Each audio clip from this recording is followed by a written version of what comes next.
একটা কিন্তু as a consumer অর্থাৎ গ্রাহক হিসেবে আমাদের যেমন বিভিন্ন সামগ্রী কিনতে সহায়তা করে, তেমন কিন্তু ব্যাংকিং প্রোটেকশন হিসাবে ব্যাংকিং ক্ষেত্রে আমাদেরকে সহায়তা করে। এবং এই ব্যাংকিং এই কনজিউমার প্রোটেকশন অ্যাক্ট 2019 একটা অ্যামেন্ডমেন্ট হয়েছে বিভিন্ন জিনিসপত্র।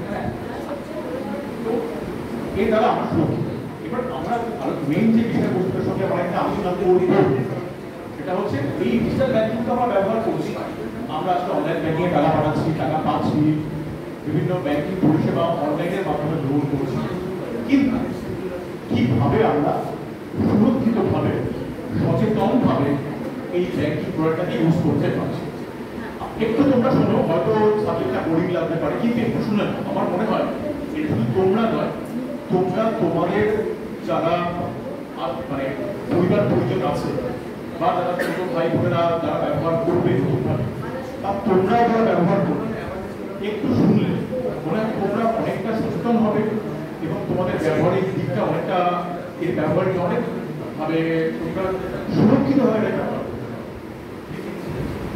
অনলাইন ফ্রডটা, অনলাইন ফ্রড হচ্ছে, ধরো আজকে আমি টাকা পাঠাচ্ছি, তুমি তোমার বন্ধুকে বললে তোর মোবাইল নাম্বারটা দেয়, বাকি দেবো, সে একটা মোবাইল নাম্বার দিল না, তুমি সেখানে একটা ডিজিট ভুল করে দেবে, সেটা কিন্তু একটা অন্য অ্যাকাউন্টে চলবে।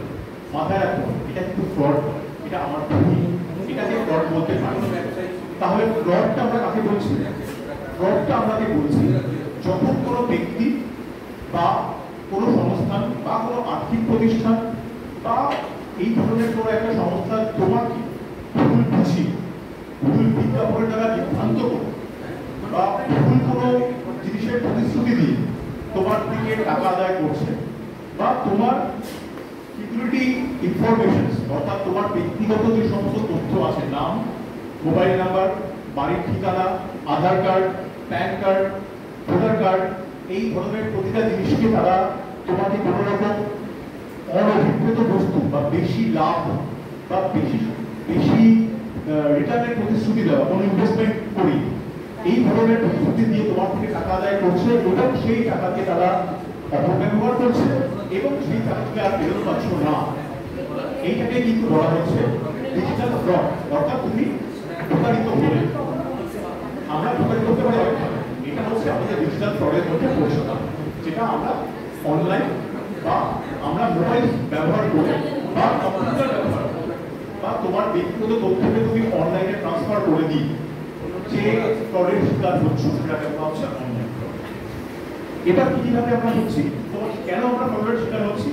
অনেক সময় কি হয়, তোমার একটা খুব চমকপ্রদ একটা বিজ্ঞাপন দেওয়া হচ্ছে 10% রিটার্ন, বা আপনি এখানে ইনভেস্ট করুন, আজকে এখানে আজকে আপনি 100 টাকা দিন, কালকে আপনাকে আমরা 250 টাকা ফেরত দিব। এইভাবে আউট ব্যাপার। ব্যাংকে গেলে তো বলবে আপনাকে আমি 100 টাকা দিলে 100 টাকা ফেরত, ও আমাকে বলছে 100 টাকাতে 250 টাকা ফেরত, আমি কেন ব্যাংকে রাখবো? ব্যাংকে রাখুন, আমি এখানে টাকা দেবো, ভেরি গুড। হঠাৎ করে তোমাকে আপনার একটা বিজ্ঞাপন দেওয়া হবে, আপনি এই প্রোডাক্টে পয়সা দিন, এই প্রোডাক্ট ব্যবহার করলে আপনি দেখবেন আপনার এই ইনভেস্টেড ফান্ডটা আজকে আপনাকে আপনি আমাকে দিন, দেখবেন আমরা মার্কেটে এটাকে ইনভেস্ট করে আমি আপনাকে এত টাকা ফেরত দিয়ে দেবো এই কদিনের মধ্যে। বা আপনি ফ্রিতে, দেখুন আপনাকে ফ্রিতে একটা জলের বোতল দেওয়া হবে, আপনি আপনার মোবাইল নাম্বার, আধার কার্ড, প্যান কার্ড রেজিস্টার করুন। একটু মাথায় রাখবে প্রত্যেকে, কোনো জিনিস ফ্রি হয় না। যে জিনিসটা তোমাকে কেউ ফ্রিতে দিচ্ছে তার মানে তার পণ্যটা হচ্ছে তুমি নিজে। তোমার সমস্ত ডেটাকে ব্যবহার করে তোমার নামে একটা কিন্তু ফেক অ্যাকাউন্ট খুলে বা তোমার প্রোফাইলটাকে ফেক ভাবে ব্যবহার করে সে কোনো একটা ফায়দা পাচ্ছে। তাহলে তার কি দায় পড়ছিল বলতো, তোমাকে একটা ফ্রিতে জলের বোতল দেওয়া, বা তোমাকে আজকে এখানে বসিয়ে একটা সুন্দর প্যাকেজে বাদাম ভাজা খাওয়া, এটা তার কোনো দায় করতে পারি না। অর্থাৎ যে কোনো ফ্রি এরকম কোনো অ্যাডভার্টাইজমেন্টে দেখলে আমরা সেখানে দৌড়বো না। বারবার মনে রাখবে, ফ্রি জিনিসটা কোনোদিন ফ্রি হয় না। তার জন্য কিন্তু তুমি নিজে তোমার প্রত্যেক জিনিসটা ব্যবহার করছো। আমরা সব জায়গায় আমাদের মোবাইল নাম্বার দেব না, বারবার বলছি, সব জায়গায় আমরা আমাদের মোবাইল নাম্বার দেব না। কারণ মোবাইল নাম্বারটা কিন্তু আমরা পরবর্তীকালে আমাদের বিভিন্ন জায়গায় ব্যবহার করবো। সেটা হচ্ছে আমাদের আধার কার্ডের সঙ্গে এখন মোবাইল নাম্বার লিঙ্ক থাকে, আমাদের প্যান কার্ডের সঙ্গে আমাদের মোবাইল নাম্বার লিঙ্ক থাকে, আমাদের অ্যাকাউন্টের সঙ্গে আমাদের মোবাইল নাম্বার লিঙ্ক থাকে, আমাদের যে কোনো ডিজিটাল ট্রানজাকশন করি আমরা মোবাইল নাম্বার দিয়ে। তো বারবার বলছি, যে কোনো আমরা মলে শপিং করতে যাব, মোবাইল নাম্বার চাইবে, আপনার মোবাইল নাম্বারটা বলুন তো, তোমরা বিল করো দেখবেন চাই মোবাইল নাম্বার দেবো না।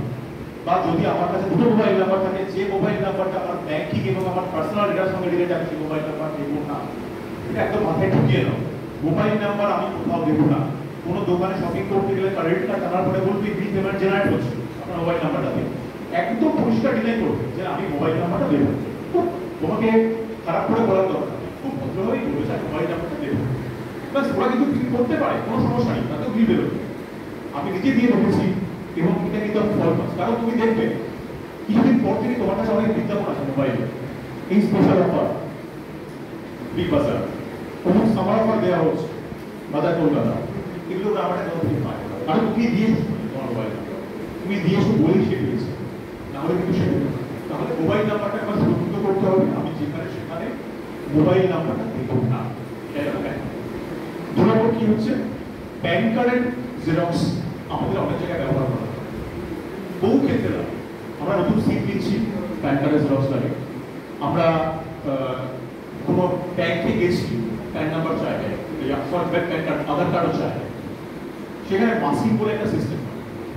আমাদের নিয়ম অনুযায়ী আর রিজার্ভ ব্যাংক অফ ইন্ডিয়ার নিয়ম অনুযায়ী আমরা কোনো জায়গায় যদি আধার কার্ড বা প্যান কার্ডের তথ্য ব্যবহার করি, আধার কার্ডের তথ্যের প্রথম 8টা ডিজিট কিন্তু আমরা কেটে দিতে পারি, তুমি মার্কও করে দিতে পারো, একদম রাইটিং দিয়ে বা পেন দিয়ে পুরো বসে দিয়ে লাস্ট 8টা ডিজিট আমরা দেবো, সামনে 8টা ডিজিট আমরা দেব না। বারবার বলছি, সামনের 8টা ডিজিট আমরা দেব না। সেটাকে তোমরা ভালো করে পেন দিয়ে বসে দিতে পারো, কোনো সমস্যা নেই। এটা কিন্তু নিয়ম, রিজার্ভ ব্যাংক অফ ইন্ডিয়া এই নিয়মের মাধ্যমে কিন্তু প্রত্যেকটা ব্যাংকে বা প্রত্যেকটা যারা ফিনান্সিয়াল অর্গানাইজেশন আছে তাদেরকে এই নিয়ম নেই আধার কার্ড বা প্যান কার্ড দিতে বলে, আমরা সেইভাবেই নেব।